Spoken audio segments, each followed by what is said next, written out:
The wind howled like a wounded beast across the endless grasslands, bending the tall prairie grass until it touched the earth. Dark clouds rolled overhead, heavy with the promise of destruction. Lightning split the sky in jagged white lines, followed by thunder that shook the very ground beneath Mira's feet. She pressed her back against the wooden wall of her small cabin, watching through the window as the storm grew more violent with each passing moment. The tempest had been building all day, turning the usually peaceful plains into a churning sea of green and gold. Her livestock huddled together in the barn, and she had already secured everything that could be blown away by the fierce winds. Mira lived alone on the edge of civilization, where the settled lands met the wild plains. Her nearest neighbor was a full day's ride away, and she had grown accustomed to the solitude. She was a healer by trade, growing herbs in her garden and tending to the occasional traveler who passed through her remote corner of the world. The isolation suited her well, especially after the troubles that had driven her from the larger settlements. As she prepared to close the shutters against the storm, a flash of lightning illuminated something moving in the distance. At first, she thought it might be a wild animal seeking shelter, but as another bolt lit up the sky, she saw the unmistakable shape of a person stumbling through the grass. The figure was bent against the wind, clearly struggling to stay upright in the face of the tempest's fury. Without hesitation, Mira grabbed her heavy cloak and threw it around her shoulders. She knew the dangers of venturing out into such a storm, but she also knew that no one could survive long in this weather without proper shelter. The person out there would die if left to face the elements alone. She fought her way across the yard, the wind trying to tear the cloak from her body. Rain began to fall in heavy drops, quickly soaking through her clothes despite the protection of the thick wool. Each step was a battle against the gusting wind that seemed determined to push her back toward the safety of her cabin. The figure in the grass had collapsed by the time she reached him. Even in the dim light of the storm, she could see it was a man, tall and powerfully built, wearing dark leather clothing that had seen better days. His hair was long and black, plastered to his head by the rain. Blood seeped from several wounds on his arms and torso, and his breathing was shallow and labored. Mira knelt beside him, checking for signs of life. His pulse was weak but steady, and she could see no immediately fatal injuries.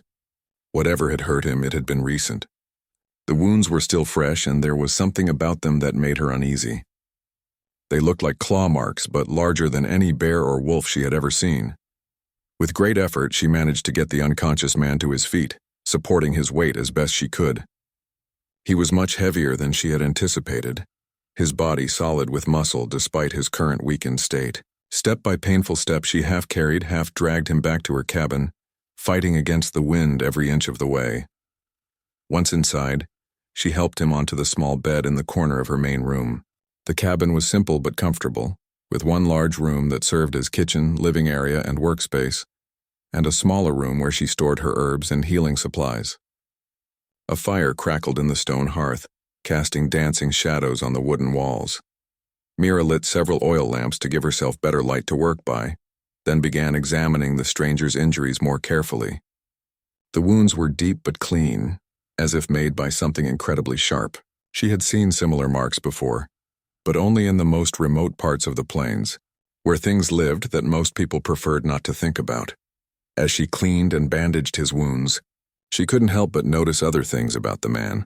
His hands were scarred and calloused, the hands of someone who knew violence intimately. There was a long, pale scar along his jaw, and smaller ones scattered across his arms and chest. This was not someone who lived a peaceful life.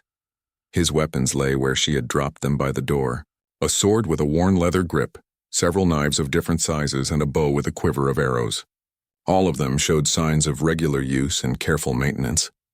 This man was a fighter, possibly a warrior or hunter of some kind.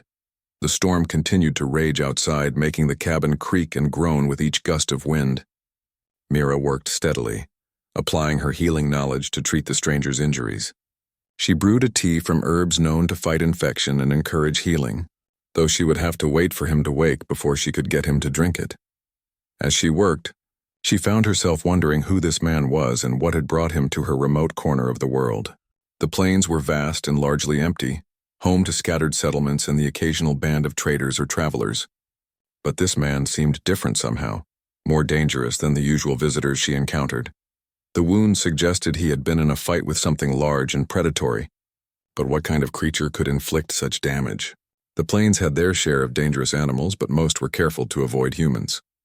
Whatever had attacked this man had been bold and aggressive, unusual behavior for the wildlife in the area.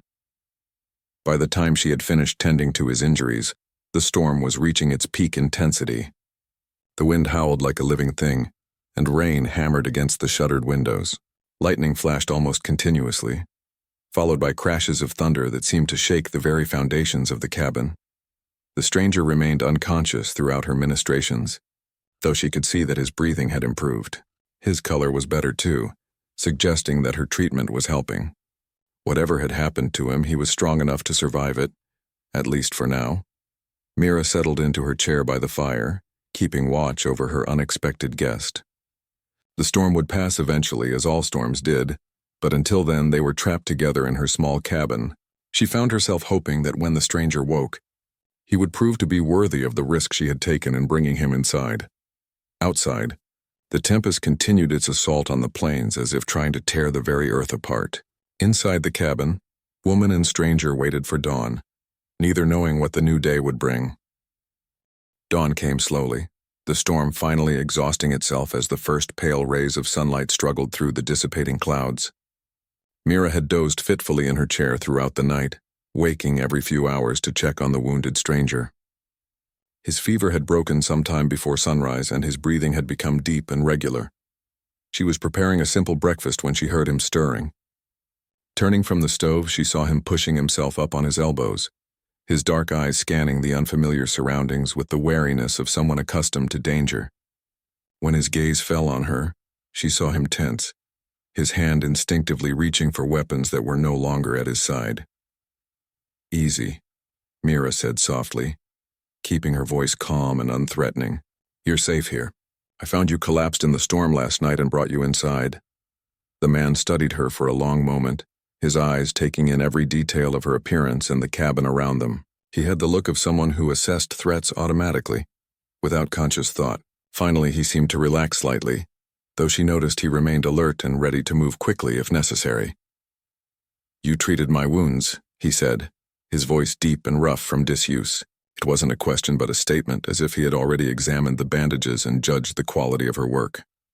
"I'm a healer," Mira replied, ladling porridge into a wooden bowl. "It's what I do." "You lost quite a bit of blood, and those cuts were deep. What attacked you?"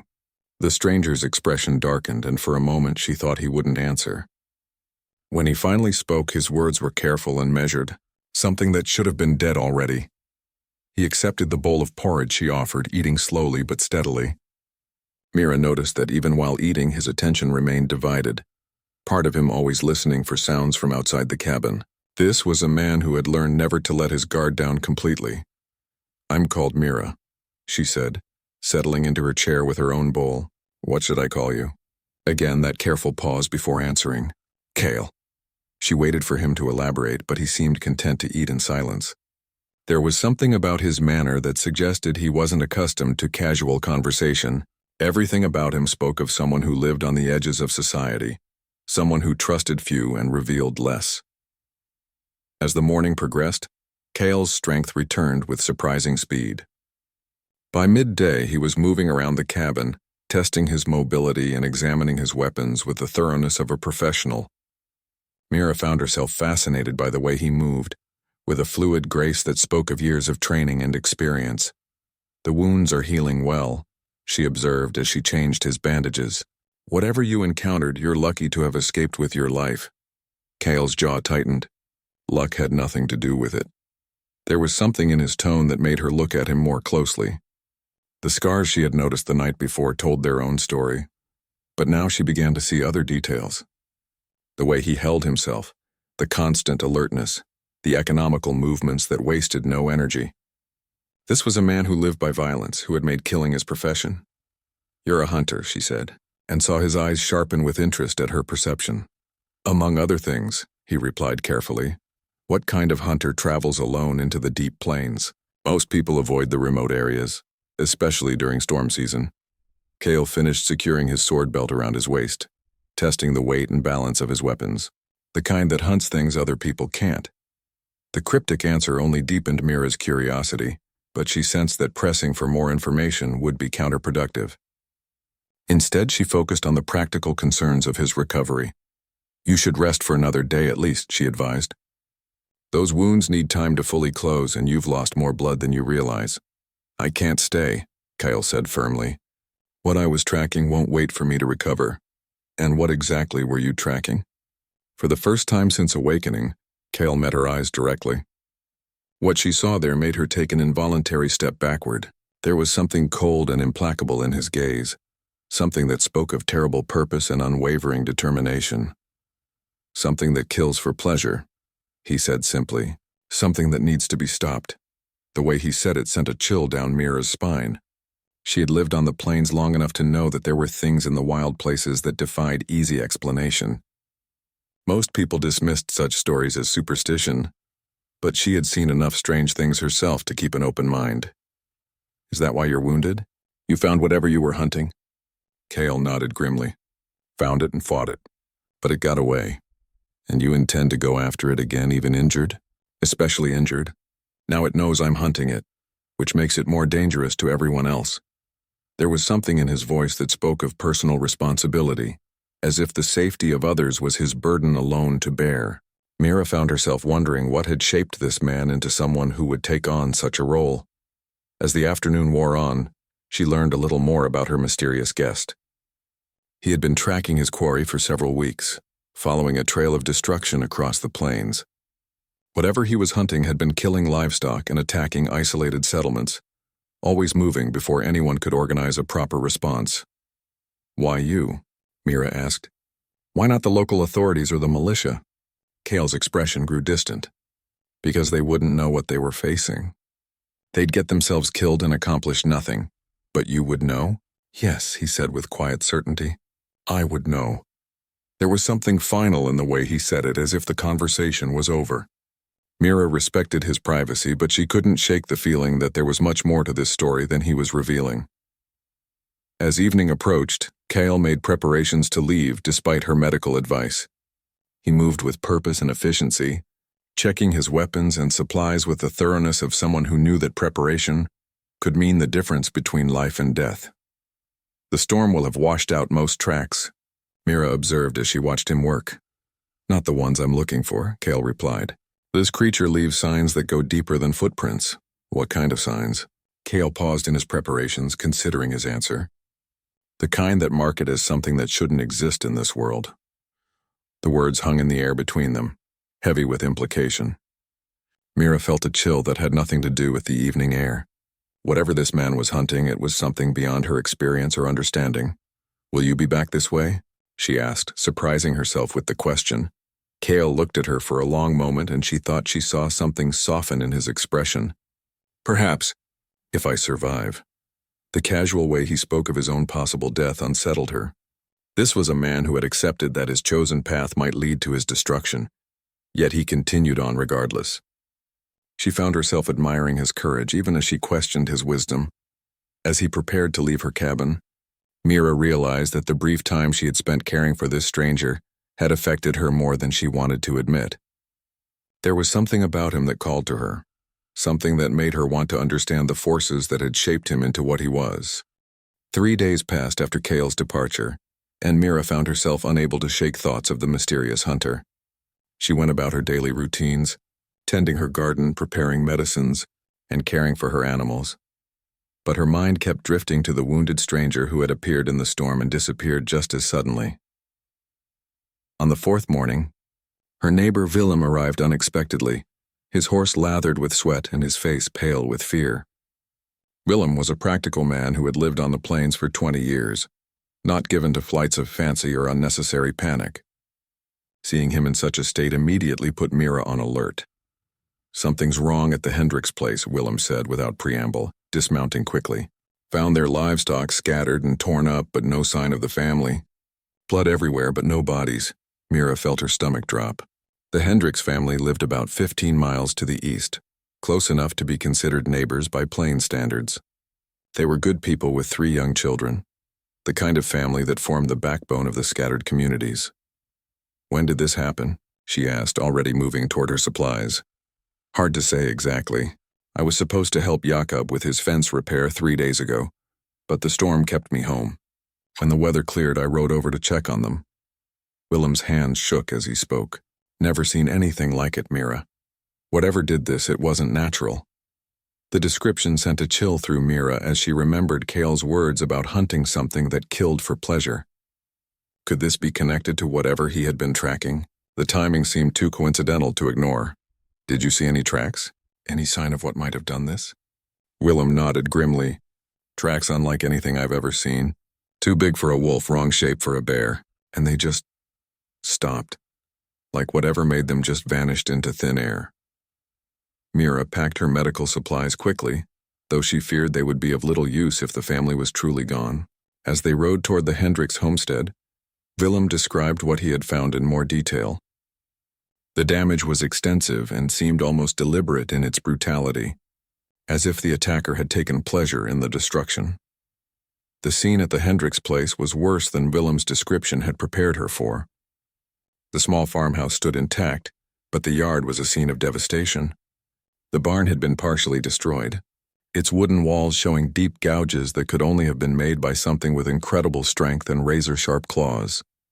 The livestock that hadn't fled were scattered across the property, their remains telling a story of violence that made Mira's stomach turn.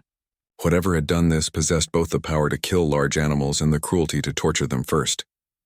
"The house," Willem said quietly, pointing toward the front door that hung open on its hinges. Inside, they found signs of a struggle but no bodies. Furniture was overturned, dishes were smashed, and there were dark stains on the wooden floor that could only be blood. But the family was simply gone, as if they had vanished without a trace. Mira examined the scene with growing unease. She had seen the aftermath of animal attacks before, but this was different. There was an intelligence behind the destruction, a calculated malevolence that spoke of something far more dangerous than any wild beast. Outside, she found the tracks Willem had mentioned. They were indeed unlike anything she had ever seen resembling no known animal. The prints were large and showed evidence of massive claws, but their shape was wrong somehow, as if they belonged to something that shouldn't exist. As she knelt to examine the tracks more closely, a shadow fell across her. Looking up, she saw Kyle approaching on foot, his dark clothing making him seem to materialize from the tall grass like a ghost. His face was grim, and his eyes held the weight of terrible knowledge. "You found it," he said simply, looking at the devastation around them. "You knew this would happen," Mira accused, rising to face him. "You knew and you said nothing." Kyle's expression didn't change. "I hoped I would catch it before it struck again." "I was wrong."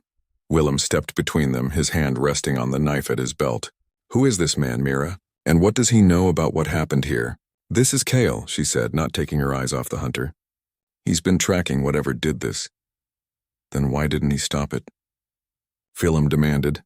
"Because I underestimated it," Kale said with quiet honesty. "I thought I was hunting an animal, something driven by instinct and hunger. This is something else entirely." He moved past them to examine the tracks, his experienced eyes taking in details that Mira and Willem had missed. His face grew darker as he studied the evidence, and she could see him piecing together a story from the scattered clues. "It took them alive," he said finally. "The family. It killed the animals for sport, but it took the humans for a different reason." "What reason?" Mira asked, though she wasn't sure she wanted to know the answer. Kale straightened, his hand unconsciously checking his weapons. "Because it's learning. Studying them. Understanding how humans think and behave." The implications of his words hit Mira like a physical blow. Whatever they were dealing with wasn't just a predator. It was something intelligent enough to capture prey for examination. The thought of the Hendricks family in the hands of such a creature was almost too horrible to contemplate. "We have to find them," she said. "If they're still alive," "They are," Kale interrupted. "For now, but not for long. This thing won't keep them indefinitely. Then we go after it," Willem said firmly. "Gather up some of the other men and hunt this monster down." Kale shook his head.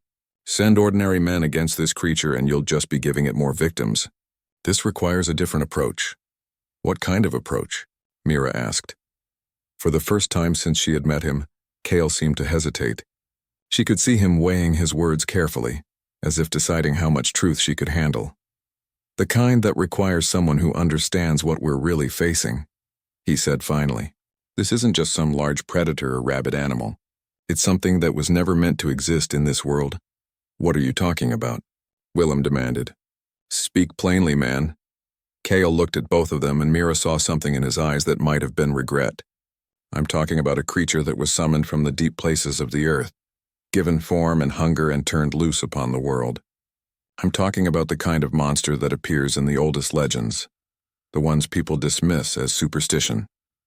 The silence that followed his words was broken only by the wind moving through the grass. Mira felt the world shift around her as she tried to process what he was saying. Part of her wanted to dismiss his claims as fantasy, but the evidence of destruction around them spoke to the reality of something beyond normal experience. How do you know all this? She asked quietly. Cale's expression grew distant, as if he were looking back across years of painful memories. Because I've hunted such things before. Because it's what I was trained to do. Trained by whom? By people who understood that the world contains more darkness than most are willing to acknowledge. By those who dedicated their lives to standing guard against the things that would devour civilization if left unchecked. Mira began to understand the weight that Cale carried, the burden of knowledge that set him apart from ordinary people. He was a warrior fighting a war that most didn't even know existed, protecting them from threats they couldn't imagine. Can it be killed? Willem asked, practical even in the face of the supernatural. Everything can be killed, Cale replied. But not everything stays dead. The hunter's gaze turned toward the eastern hills where the tracks led, and Mira could see him calculating distances and possibilities. Whatever his plan, she knew it would be dangerous beyond measure. I'm going with you, she said, surprising herself with the firmness of her declaration. No, Cale said immediately. This isn't your fight. Those people are my neighbors, my friends. That makes it my fight. Cale studied her for a long moment, and she could see him measuring her resolve. Finally, he nodded slowly. Then we leave within the hour, and you do exactly as I say, no matter how strange it might seem. The trail led them deep into the eastern hills, through terrain that grew increasingly wild and forbidding with each mile. Willem had chosen to return to his own homestead to warn the other settlers, leaving Mira and Cale to pursue the creature alone. As they traveled, the hunters shared fragments of knowledge that painted a disturbing picture of what they faced. It's called a ravager, Cale explained, as they followed the faint tracks through rocky ground. They're not native to this world, but sometimes they find their way through when the barriers grow thin. Someone with knowledge of the old ways can summon them, bind them to purpose. Mira absorbed this information while trying to keep up with Cale's relentless pace. Despite his recent injuries, he moved through the wilderness with practiced ease, reading signs in the landscape that were invisible to her untrained eye. Who would do such a thing? She asked. Who would deliberately unleash such a monster? Someone with a grudge against humanity, Cale replied grimly. Or someone who thinks they can control it for their own ends. They're always wrong about the control part. As they climbed higher into the hills, the character of the land began to change. The grass grew sparse and sickly, and the few trees they encountered were twisted and blackened as if touched by some blight. Even the air felt different, heavy with an oppressive quality that made breathing difficult. The creature's presence corrupts the land around it, Kyle explained when Mira commented on the change. The longer it remains in one place, the worse the effect becomes. Eventually, nothing natural can survive in the area. They found the first clear sign of their quarry late in the afternoon. A grove of dead trees stood in a small valley, their branches reaching toward the sky like the fingers of corpses. At the center of the grove was a cave mouth, dark and forbidding, from which emanated a smell that made Mira's stomach lurch. It's in there, Cale said unnecessarily. Even without his tracking skills, the wrongness of the place was obvious to anyone with senses. They approached the cave carefully, weapons ready, and every sense alert. Cale had given Mira one of his smaller knives and spent time teaching her how to hold it properly, though they both knew her chances in a direct confrontation would be minimal. The Hendricks family? She whispered as they drew closer to the cave entrance. If they're still alive, they'll be deeper inside, Cale replied. Ravagers like to keep their prey conscious and aware. It feeds on fear as much as flesh. The cave entrance was larger than it had appeared from a distance, easily wide enough for several people to walk abreast. The walls showed deep scratches from the creature's claws, and bones littered the floor near the opening. Most appeared to be from animals, but Mira tried not to look too closely at the few that might have been human. As they ventured into the darkness, Cale produced a small torch from his pack and lit it with flint and steel. The flickering light revealed a tunnel that stretched away into blackness, sloping downward at a gentle angle. The air grew thicker and more foul with each step, carrying scents of decay and something else that Mira couldn't identify, but that filled her with instinctive dread. They had been walking for perhaps 10 minutes when they heard the first sound from ahead. It was a low, rumbling growl that seemed to come from everywhere at once, echoing off the cave walls in a way that made it impossible to determine the exact source. Cale raised his hand, signaling for silence and stillness. They waited in the dancing torchlight, listening for any further sound. When it came, it was worse than the growl. It was the sound of human voices, weak and frightened, calling out from somewhere deeper in the cave. "Jacob?" The voice was female, probably his wife Sarah. "Is someone there? Please help us." Mira started forward instinctively, but Cale's hand on her arm stopped her. His expression was grim as he shook his head. "It's a trap," he whispered. "The creature can mimic voices, use them to lure prey deeper into its domain. But what if it really is them?" Mira protested. "Then we'll find them when we find the creature. But we go carefully according to plan, not rushing blindly into danger." They continued deeper into the cave system, following the main tunnel as it branched and twisted through the rock. Several times they heard the voices again, sometimes calling for help, other times seeming to carry on conversations among themselves. Each time, Cale insisted they ignore the sounds and stick to their methodical exploration. The tunnel eventually opened into a large underground chamber, its ceiling lost in shadows beyond the reach of their torchlight. The floor was littered with bones and refuse, creating a charnel house that spoke of the creature's long residence in this place. But it was what they saw at the far end of the chamber that made Mira gasp in horror. The Hendricks family was there, alive but imprisoned in what could only be described as cocoons of some dark organic material. Only their heads were visible and their eyes were wide with terror and exhaustion. They had been conscious throughout their captivity, aware of their situation but unable to escape or call for help. "Now we know why the voices were so clear," Cale said grimly. "It wasn't mimicking them. It was forcing them to speak." As if summoned by his words, the creature emerged from the shadows at the far end of the chamber. Mira's first sight of the Ravager nearly drove her to her knees with terror. It was roughly humanoid in shape but wrong in every detail, as if someone had tried to create a human form from memory and gotten all the proportions subtly off. Its skin was black and seemed to shift and ripple in the torchlight, and its eyes glowed with a malevolent intelligence that spoke of ancient hunger. The creature was larger than any human, standing nearly 8 feet tall, with arms that reached almost to the ground and ended in hands tipped with claws like curved daggers. When it opened its mouth, Mira saw rows of teeth designed for tearing flesh, and when it spoke, its voice was like the grinding of stone on stone. "You have come to feed me," it said, and the words seemed to bypass her ears and resonate directly in her bones. "Good. I was growing bored with these toys." Cale stepped forward, placing himself between Mira and the creature. In his hands he held weapons she hadn't seen before. A sword that seemed to drink in the torchlight and a knife whose blade gleamed with symbols that hurt to look at directly. "I am Cale of the Hunter's Circle," he announced formally. "I name you Ravager, spawn of the deep places, enemy of all that lives.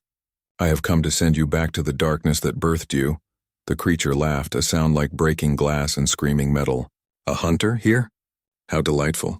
It has been so long since I faced one of your kind. The last one lasted almost an hour before I peeled the skin from his bones." "That hunter wasn't trained by Master Aldrich," Cale replied, and Mira heard something in his voice she hadn't detected before. Pride, perhaps, or the confidence of someone invoking a name that carried weight and power. For the first time since its appearance, the creature seemed less certain. Its glowing eyes fixed on Cale with what might have been recognition or concern. "Aldrich is dead," it said, but there was less conviction in its voice than before. "Aldrich lives in every hunter he trained," Cale replied, "and through us his knowledge and power endure." The creature's response was a roar of rage that shook dust from the chamber's ceiling. It lunged forward with inhuman speed, its claws extended and its mouth open to reveal those terrible teeth. But Cale was ready for the attack, moving with a fluid grace that spoke of years of training and countless battles. The fight that followed was unlike anything Mira had ever witnessed. Cale moved like a dancer, his weapons weaving patterns in the air that seemed to leave trails of light behind them. The creature was faster and stronger than any mortal being had a right to be, but the hunter matched its every move with skill and determination. As the battle raged, Mira realized that her role was not to fight but to rescue the trapped family.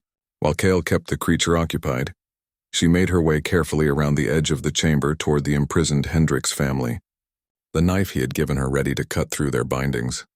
The cocoons were made of some substance she had never encountered before, tough as leather but yielding to determined cutting. One by one, she freed the family members, helping them to stand on legs weakened by days of captivity. "Can you walk?" she whispered to Jakob as she cut away the last of his bonds. He nodded weakly, his eyes never leaving the epic battle taking place in the center of the chamber. "The children," he managed to say. "Already free," Mira assured him, glancing toward where his wife Sarah was helping their youngest daughter to her feet. As the last of the family was freed, the nature of the battle began to change. The creature, perhaps realizing that its prizes were escaping, began to fight with increased desperation and fury. Its attacks became wilder but also more dangerous, and Mira could see that even Kale's considerable skill was being pushed to its limits. The battle in the chamber had reached a deadly crescendo.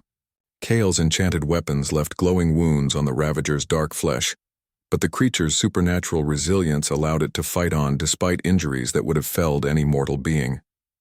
Its claws had found their mark several times, leaving fresh blood on Kale's arms and torso to join the wounds from their previous encounter.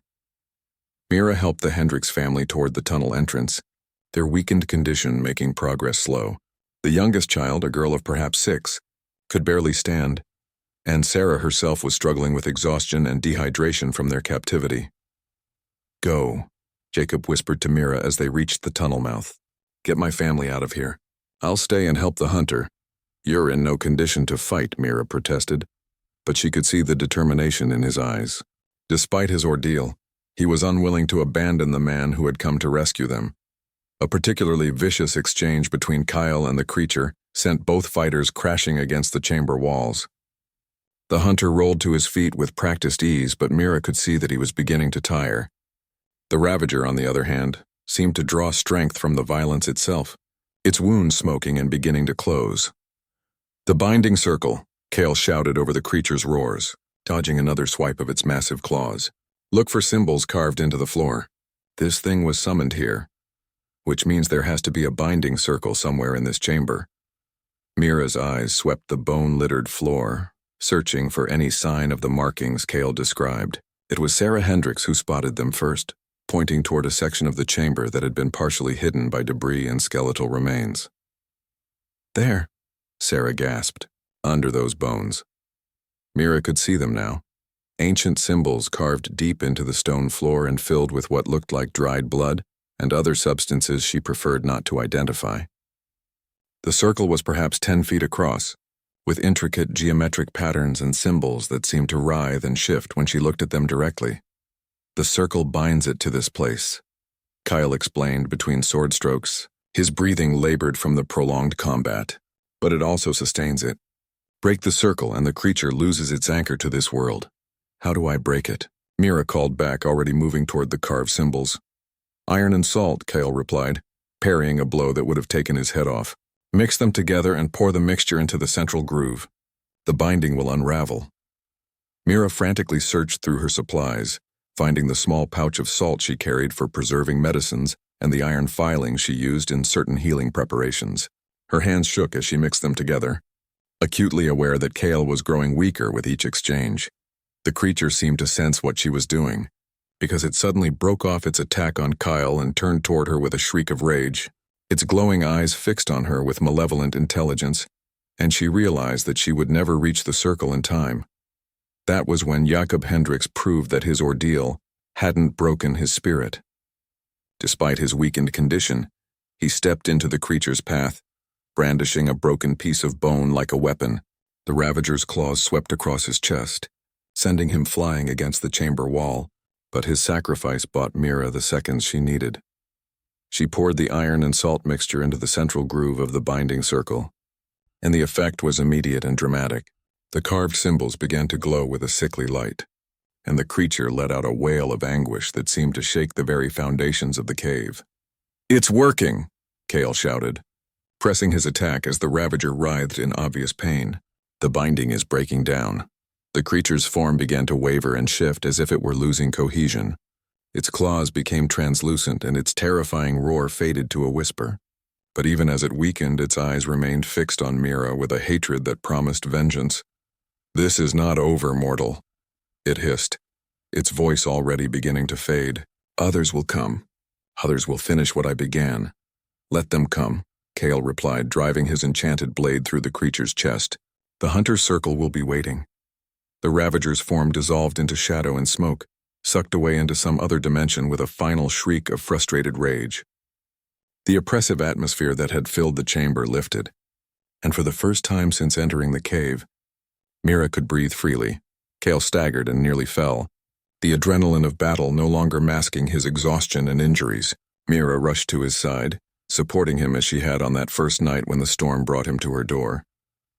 "Jakob," she called, looking toward where the farmer lay crumpled against the chamber wall. To her relief, he stirred and pushed himself into a sitting position. The creature's claws had left deep wounds across his chest, but they appeared to be healing already. Whatever power had sustained the Ravager seemed to be dissipating, taking with it the supernatural malevolence of its attacks. "Is it over?" Sarah asked, holding her children close as they huddled near the tunnel entrance. "It's over," Kale confirmed, though Mira could hear the weariness in his voice. "The creature is banished and its corruption will fade from this place." As they helped each other from the cave, Mira found herself thinking about the creature's final words. The threat of others coming suggested that this had been just one battle in a larger war, a war that most people didn't even know existed. "Is this what your life is like?" she asked Kyle as they emerged into the clean air of the hillside. "Fighting monsters while the world remains unaware?" "Someone has to," he replied simply. "If we don't stand guard against the darkness, who will?" The journey back to the settled lands took the better part of the day, with frequent stops to rest and tend to injuries. The Hendricks family recovered their strength with surprising speed once they were away from the cave's influence, and by evening they were able to walk without assistance. As they approached Mira's cabin, she found herself reluctant to see Kyle leave again. Their shared ordeal had created a bond between them, and she realized that her quiet life on the plains would seem empty after experiencing the larger world he represented. "Will you stay this time?" she asked as they reached her door. Kale looked at her for a long moment, and she thought she saw something in his eyes that might have been longing. But when he spoke, his voice carried the weight of duty and responsibility. "For tonight," he said. "But there are other threats out there, other creatures that need to be stopped. And other hunters to stop them?" "Not enough," Kale admitted. "There are never enough." Mira tended to their wounds by lamplight while the Hendricks family rested, preparing to return to their homestead the next day. As she worked, she found herself making a decision that surprised her with its clarity and certainty. "Teach me," she said suddenly. Kyle looked up from the sword he was cleaning. "Teach you what?" "How to fight these things. How to recognize the signs and protect people. You said there aren't enough hunters. Train me to be one." For a moment, Kale seemed stunned by her request. Then a slow smile spread across his face, the first genuine expression of joy she had seen from him. "It's dangerous work," he warned. "Most who attempt the training don't survive it, and those who do often find that the knowledge changes them in ways they didn't expect." "I've already been changed," Mira replied. "There's no going back to the person I was before I met you." Kyle studied her face, searching for doubt or uncertainty. When he found none, he nodded slowly. "Very well," he said. "Your training begins tomorrow." Outside, the wind whispered across the plains, carrying with it the promise of new adventures and dangers yet to come. But inside the small cabin, two people sat by the fire and planned for a future that would be very different from the quiet life Mira had known. The storm that had brought them together had passed, but the bond forged in its wake would endure through whatever challenges lay ahead. 6 months had passed since the night Mira decided to abandon her quiet life as a healer and embrace the dangerous path of a monster hunter. The transformation had been more difficult than she could have imagined, requiring her to rebuild herself from the ground up under Kale's demanding tutelage. Her small cabin had been converted into a training ground, with targets for weapons practice and shelves lined with books containing knowledge that most would dismiss as fantasy. She had learned to read the ancient languages used in the old texts, to recognize the signs that marked supernatural incursions, and to fight with a variety of weapons against opponents that defied natural law. The training had indeed changed her, just as Cale had warned. The soft healer who had once tended scraped knees and minor ailments was gone, replaced by someone harder and more vigilant. She could read the corruption in the land itself now, could sense when something unnatural had passed through an area, and could track creatures that left no footprints but plenty of other signs for those who knew how to look. Word of their success against the Ravager had spread through the scattered communities, though the details had been carefully edited to remove references to supernatural elements. As far as most people knew, they had tracked down and killed a particularly large and aggressive bear. The truth was reserved for those who needed to know it, those who might someday face similar threats. On this particular morning, Mira was practicing sword forms in her yard when she noticed a rider approaching from the south. As the figure drew closer, she recognized Willem, but his usual calm demeanor had been replaced by barely controlled panic. "Mira," he called as he dismounted. "Thank the spirits you're here. We need help and we need it fast." She lowered her practice sword, immediately alert. "What's happened?"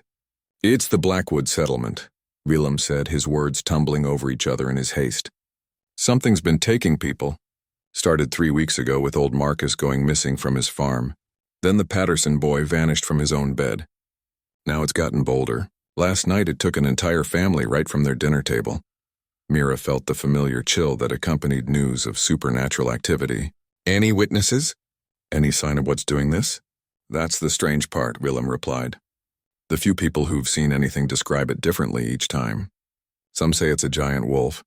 Others claim it looks like a bear. And young Tom Miller swears he saw something that looked like his dead grandmother." The description triggered a memory from her studies, and Mira felt her blood run cold. "Where's Cale?" "That's why I came here first. He left yesterday to investigate reports of strange lights in the northern hills. I was hoping you might know when he'd be back."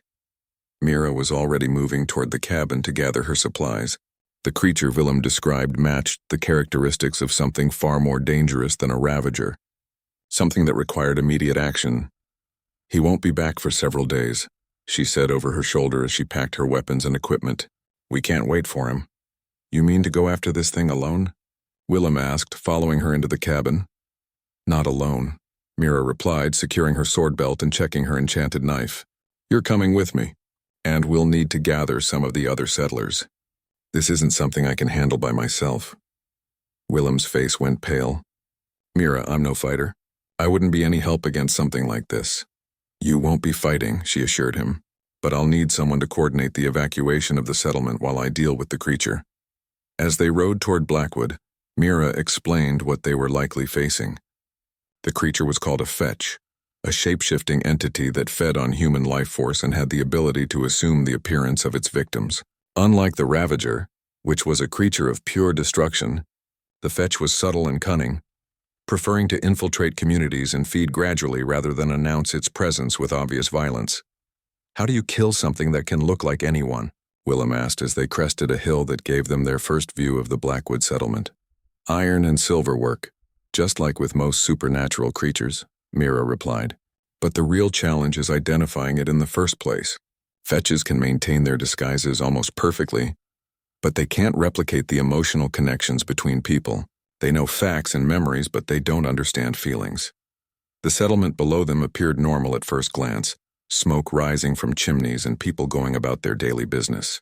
But Mira's trained eyes could see the signs of a community under siege. The streets were too empty for the time of day.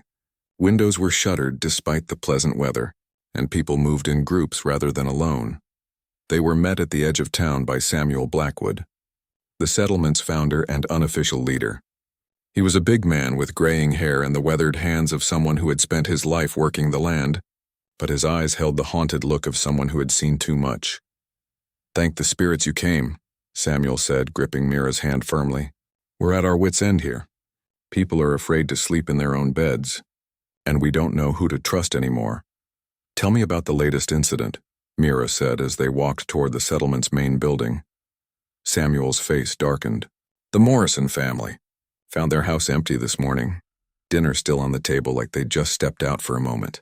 But there were signs of a struggle and... He paused, clearly struggling with what he had to say next. And what? Mira prompted gently. And Tom Morrison was seen working in his field this afternoon acting like nothing had happened. When folks asked him about his family, he said they'd gone to visit relatives in the next territory. But Tom Morrison doesn't have any relatives, and his wife Mary would never leave without telling her sister. The classic signs of a fetch infiltration. The creature had taken the Morrison family but left one member alive, long enough to copy his appearance and memories before consuming him. Now it was wearing Tom Morrison's face, trying to blend in while it selected its next victims. "Where's Tom now?" Mira asked. "At the tavern, having a drink with some of the other men. Acting perfectly normal, except what? Except he's drinking whiskey, and Tom Morrison never touched spirits in his life. Said it reminded him too much of his father's drinking." Mira nodded grimly. The fetch had Tom's memories but didn't understand the emotional significance behind them. It knew that men often drank at the tavern, so it was drinking too, not realizing that this particular man had personal reasons for abstaining. "I need you to gather everyone in the town square," she told Samuel. "Make up some excuse. Tell them there's going to be an announcement about safety measures or something. Get them all in one place where I can see them." "What are you planning?" Willem asked nervously. "I'm going to force the fetch to reveal itself," Mira replied, checking her weapons one final time. "And then I'm going to kill it." An hour later, the entire population of Blackwood had gathered in the town square. Mira stood before them, her trained eyes scanning the crowd for any sign of the creature hiding among them. Tom Morrison stood near the back, chatting easily with his neighbors. But she could see the subtle wrongness in his behavior that marked him as the imposter. "Friends," Mira began, her voice carrying clearly across the square, "I know you're all frightened by the recent disappearances. I'm here to help, but I need your cooperation." She paused, letting her gaze sweep across the assembled faces. "The creature responsible for these disappearances is still among us, wearing the face of someone you trust. It looks human, acts human, but it's not human." A murmur of fear ran through the crowd, and she saw several people glance nervously at their neighbors. This was the dangerous part, the moment when a community could tear itself apart with suspicion and paranoia. "I'm going to ask each of you a simple question," Mira continued, "something that only the real person would know how to answer. Not facts or memories, but feelings and emotions that can't be copied or faked." She started with the people she was certain were human, asking them about personal moments and emotional experiences. A mother about the first time she held her newborn child, a farmer about the day his father died. Each person answered with the kind of detailed emotional response that spoke to genuine human experience. Finally, she reached Tom Morrison. He stood calmly, showing no sign of nervousness or concern, which was itself suspicious. A real person in this situation would be at least somewhat anxious about being questioned. "Tom," she said, looking directly into his eyes, "tell me about the day you married Mary. Not the facts of the ceremony, but how you felt when you first saw her in her wedding dress." For just a moment, the thing wearing Tom Morrison's face hesitated. It searched through its stolen memories, looking for the appropriate response, but it couldn't find what wasn't there. The fetch had Tom's memories of the wedding, but it didn't have his emotions about it. "I was happy," it said finally, the words sounding rehearsed and hollow. "That's not how Tom would answer," Mira said quietly, drawing her enchanted blade. "Tom would have said that Mary looked so beautiful it took his breath away, that he cried when he saw her coming down the aisle, and that he still got that same feeling every time he looked at her." The creature's disguise began to slip, its features shifting and blurring as it realized it had been discovered. The crowd gasped and stepped back as the thing that had been wearing Tom Morrison's face revealed its true form, a shifting mass of shadows and malevolent energy. "You cannot stop me," the fetch hissed, its voice like wind through dead leaves. "I have fed well in this place and I am strong." "Strong enough?" Mira asked, advancing with her blade ready. The battle was brief but intense. The fetch fought with desperate cunning, shifting its form constantly to confuse and disorient her. But Mira had trained for this, had learned to fight opponents that didn't follow the rules of normal combat. Her enchanted blade found its mark again and again, each strike weakening the creature's hold on the physical world. When it was over, the fetch dissolved into nothing, leaving behind only the lingering scent of decay and corruption. The threat to Blackwood was ended, but the cost had been high. The Morrison family was gone, along with several other victims, and the community would carry the scars of this encounter for years to come. As the sun set over the settlement, Mira stood in the town square receiving thanks from grateful but shaken residents. She had succeeded in her first solo mission, had proven that Kale's training had transformed her into a capable hunter. But the victory felt hollow without the people who had died before she could save them. Willem approached her as she prepared to leave. "What happens now?" he asked. "Now I go home and wait for the next threat," Mira replied. "Because there will always be a next threat." She looked back at the settlement one final time, then mounted her horse and rode into the gathering darkness. Behind her, the people of Blackwood began the long process of rebuilding their shattered sense of security. Ahead of her lay the endless war against the darkness, a war she had chosen to join and would fight until her dying day. The storm that had brought Kale to her door had changed everything, setting her on a path she could never have imagined. She was no longer the simple healer who had lived quietly on the plains. She was something new, something harder and more dangerous. She was a guardian standing between the light and the dark, and she would not yield her post.